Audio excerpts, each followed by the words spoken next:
So the next habit we'd like you to work on is mobility. Most people, they are, especially when you start to get a little bit older and you're an ex-athlete or you're starting to work more, putting more hours in building your business, you get more stiff and you wake up stiff and you feel a little less mobile. So that's our next habit. That's what we want you to work on is your mobility. And mobility always comes first before stability, before strength, before power, before conditioning and endurance. Mobility is a thing that kind of warms your body up. So what we'll do is we want you to go ahead and do at least 5 minutes of mobility work every day along with your workout. But as you're getting your sleep, as you're hydrating your body, as you're doing a little mindfulness or meditation, then we want you to go ahead and go into some mobility work. And so I'm just going to show you maybe 3 top mobility drills that you can do to keep your body loose and limber and able to perform at a high level. So here they are. Make sure your feet are at 12 o'clock and your fingers are at 6.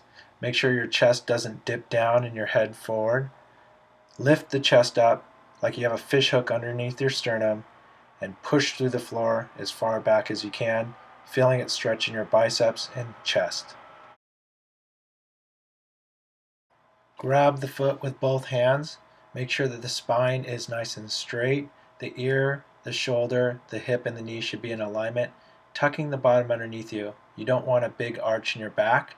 You want to try to tuck the tail underneath you and get nice and long. If you want to make it more challenging, you could raise the opposite hand.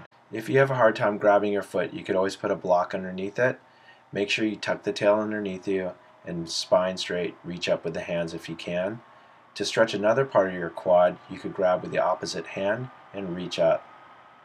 I prefer to do both hands and both sides of the quad, so I'll grab up with the other side and reach up and just kind of move back and forth just to get a little different angle. Try to get all your joints at 90 degrees, so you have your ankle, knee, hip joints. You can go ahead and rock the pelvis around the hips. Make sure you don't get any knee pain.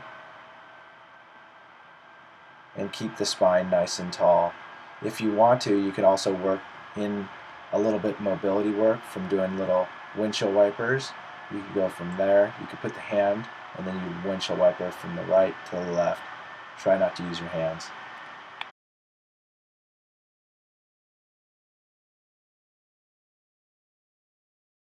Really tuck the chin to the Adam's apple. Don't let the chin pop up or jut forward.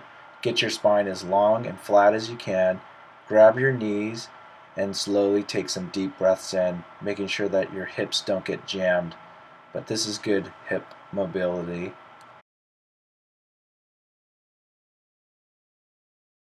When you're in this position, you could also put the feet together, but the key is keeping your spine flat and breathing through your whole lower abdominal, 360 degrees of expansion. The same principles apply for this. You want your chin tucked to the Adam's apple, pushing through the shoulder blades, making sure that your spine is relatively straight, tucking the pelvis underneath you, and getting that 360 degrees of expansion through your lower rib cage.